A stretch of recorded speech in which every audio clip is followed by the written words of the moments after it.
స్వామి శరణమయ్యప్ప. ఇప్పుడు మనము అందరము భారతీయులైనటువంటి మనందరం కలిసి హిందూ సనాతన ధర్మానికి ఆలవాలంగా అయ్యప్ప స్వామి దీక్షను మనం కొనసాగిస్తున్నాం. అయ్యప్ప స్వామి దీక్షలో ఈ ప్రస్తుత కాలంలో మనము ఏ విధంగా అయితే మన సాంకేతికాన్ని వాడుతున్నామో, ఇప్పుడు మనం సాంకేతికంగా 5G టెక్నాలజీలో ఉన్నాం. 5G టెక్నాలజీ అంటే మనం సాంకేతికమైన టెక్నాలజీగా మనం ఊహించుకొని మనము ఈ కాలగమనాన్ని కొనసాగిస్తున్నాం. వాస్తవానికి ధర్మంలో కూడా 5G టెక్నాలజీ ఉంది. ఇప్పుడు ఆ 5G టెక్నాలజీ మన ధర్మానికి చాలా అవసరం. గీతా గంగాచ గాయత్రి గురు గోవింద ఇది 5G టెక్నాలజీ.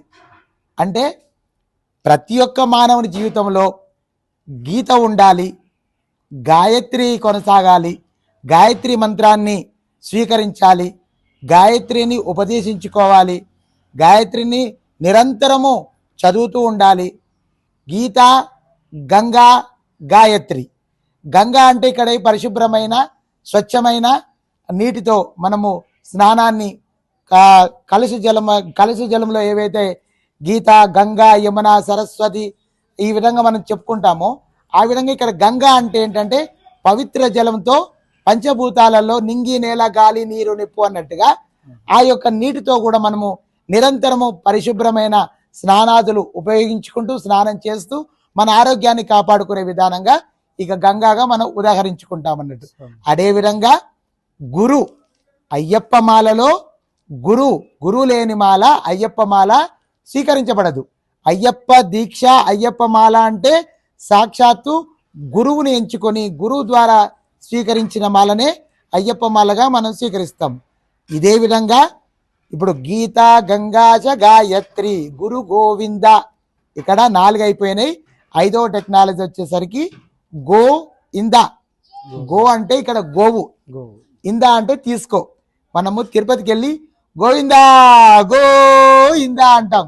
అంటే ఓ భగవంతుడా నా యొక్క గోవును తీసుకో స్వామి అని దాని అర్థం. ఆ విధంగా మరి ఆ గోవును తీసుకోవడానికి మన దగ్గర మరి గోవులు ఉంటున్నాయా?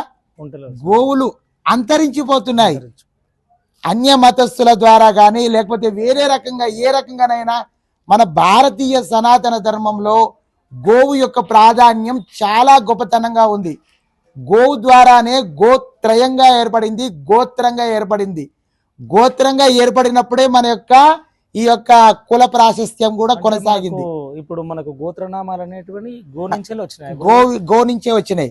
గోత్రయం గోత్రం అన్నట్టుగా ఆ విధంగా మనకు గోవు యొక్క సామాజిక శక్తి ఆ సమూహం ద్వారా ఈ యొక్క గోత్రాలు రావడం జరిగింది.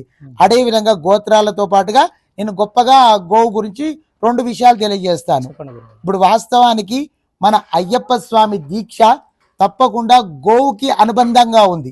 ఎందుకంటే మనం దీక్ష చేసిన తర్వాత మండల కాలం అంటే 41 రోజులు కానీ 41 రోజులు మండల కాలం. అయ్యప్ప దీక్షలో 41 రోజులు, 45 రోజులు, 48 రోజులు, తర్వాత వృశ్చిక లగ్నం, వృశ్చిక మాసం, ధనుర్మాసం ఆ విధంగా కూడా చేసుకొని మనం అయ్యప్ప స్వామి దీక్ష చేసుకోవచ్చు. దీక్ష చేసిన తర్వాత ఇరుముడు కట్టుకునే విధానంలో గోవు యొక్క నెయ్యి ద్వారానే మనం ఇరుముడు కట్టుకోవాలి. మరి ఇప్పుడు మరి గోవు నెయ్యితో మనం ఇరుముడు కట్టుకుంటున్నామా?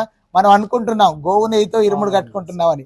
అది వాస్తవానికి గోవు నెయ్యి అవ్వచ్చు, కాకపోవచ్చు. ఎందుకంటే ఒక గోవు నెయ్యి కిలో గోవు నెయ్యి తయారవ్వాలంటే 30 లీటర్ల గోవు పాలు కావాలి.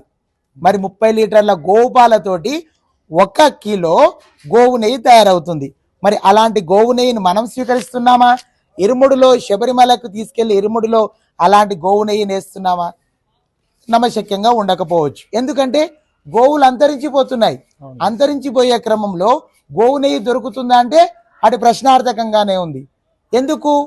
ఎందుకు అంటే రకరకాలుగా గోవుని మనము ఈ భూమి మీద నుంచి దూరం చేస్తున్నాం.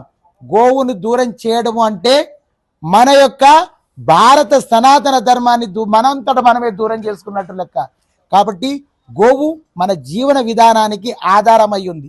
దానికోసం శ్రీమాన్ బాలకృష్ణ గురుస్వామి గారు కాశ్మీరు నుంచి కన్యాకుమారి వరకు 4,900 కిలోమీటర్లు 14 రాష్ట్రాల నుంచి వారు పాదయాత్ర సెప్టెంబర్ 27వ తేదీన పాదయాత్ర ప్రారంభించి ఈ రోజున మనకు డిసెంబర్ 17వ తేదీన మనకు సుమారుగా ఈ నిర్మలు అక్కడ దాటి హైదరాబాద్కి డిసెంబర్ 22వ తేదీన హైదరాబాద్ బషీర్బాగ్ అమ్మవారి దేవాలయానికి విచ్చేసి అక్కడ వారు ఇరుముడి కట్టుకొని అక్కడి నుంచి ఈ విధంగా ఈ నేషనల్ హైవే రోడ్డు మీదకి వెళ్ళి వారు విజయవాడకు వెళ్ళి అక్కడ కొంతమంది ప్రముఖులను కూడా కలుసుకొని అక్కడిని అమ్మవారి యొక్క ఆ సంకల్పాన్ని తీసుకొని అక్కడి నుంచి వారు తిరుపతి మీదుగా అరుణాచలం మీదుగా శ్రీరంగం మీదుగా శబరిమలకు వెళ్ళి అక్కడ వారి యొక్క సంకల్పం పేరు మీద అక్కడ ఇరుముడి సమర్పించుకొని కన్యాకుమారికి మార్చి 27వ తేదీన కన్యాకుమారికి చేరుకుంటారు. మరి ఇంత గొప్పనైన వారి యొక్క సంకల్పం తీసుకొని ఈ భారతదేశంలో గో ఉంటేనే, గో సంతతి ఉంటేనే మనము బాగుంటాము, మన పిల్లలు బాగుంటారు, మన విద్యాభివృద్ధి బాగుంటుంది, మన ఆర్థికాభివృద్ధి బాగుంటుంది, మన భూమి బాగుంటుంది, స్వచ్ఛమైన నేల వాతావరణం అంతా బాగుంటుంది అని చెప్పేసి దానికోసం వారు తీవ్ర ప్రయత్నం మహాసంకల్పం తీసుకొని వారు గోపాదయాత్ర చేస్తున్నారు. కాబట్టి గోవు గురించి ఎవ్వరు ఏది చేసినా కూడా మంచితనంగా ఈ భూమి నిలబడాలి అంటే, ఈ భూమి మీద ఉన్న ప్రజలు సుఖంగా, సౌఖ్యంగా, ఆరోగ్యంగా, ఐశ్వర్యవంతంగా ఈ విధంగా సనాతన ధర్మం విలసిల్లాలంటే గోమాత వినబడాలి, కనబడాలి, నిలబడాలి, రక్షించబడాలి, పూజించబడాలి. ఈ విధంగా పంచశీల సూత్రాలైనటువంటి సత్యం, ధర్మం, శాంతి, ప్రేమ, అహింసలు ఏవైతే ఉంటాయో అవన్నీ గోమాతను పూజించడం వల్ల మనకు